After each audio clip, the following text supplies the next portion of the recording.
Pendant les vacances, nous vous faisons découvrir les beautés de l'Hexagone. Direction le Haut-Languedoc pour la grotte de Cornioux. Une découverte qui se mérite, mais quelle merveille! Vous allez comprendre pourquoi on l'appelle la fileuse de verre, car elle abrite des curiosités. Une page été signée Sébastien Bagnus et Yannick Le Ternier.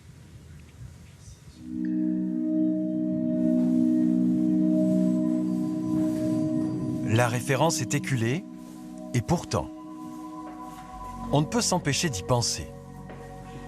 Descendre dans une cavité constitue toujours un voyage au centre de la Terre. Et particulièrement ici. Dans les tortueux plis calcaires des contreforts de la Montagne Noire, dans la grotte de la fileuse de verre. Là, on est à peu près 20 mètres. On va continuer de descendre encore un petit peu après. Et on descendra jusqu'à 30 mètres en dessous du sol. Donc là, on a déjà descendu quasiment l'entièreté de ce qu'on fait pendant la visite.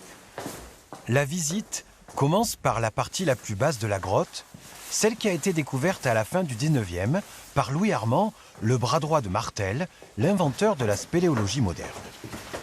Faites attention à votre tête en descendant.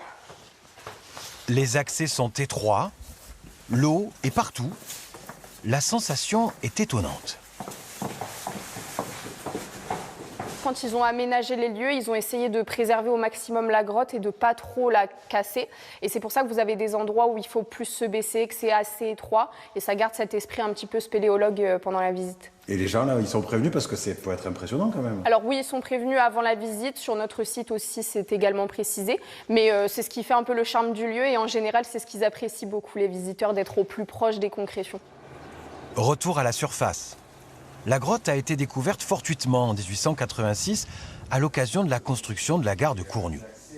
Pour faire place au train, les carriers ont creusé la montagne et ont découvert l'entrée du joyau. Plusieurs équipes de spéléos se sont succédées pour visiter l'immense ensemble et c'est dans les pas de ces explorateurs que les visiteurs marchent aujourd'hui. Un homme a fait le premier pas sur la Lune, mais bon, même sur Terre, on arrive encore à trouver des choses. Et de faire le premier pas à un endroit où personne ne l'avait vu, quoi. C'est ça qui est fantastique.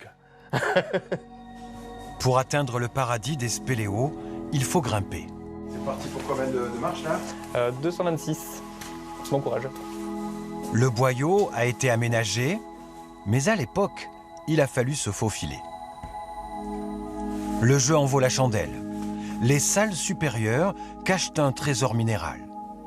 Des concrétions au développement anarchique, appelées les excentriques, dont une des plus incroyables a donné son nom à la grotte.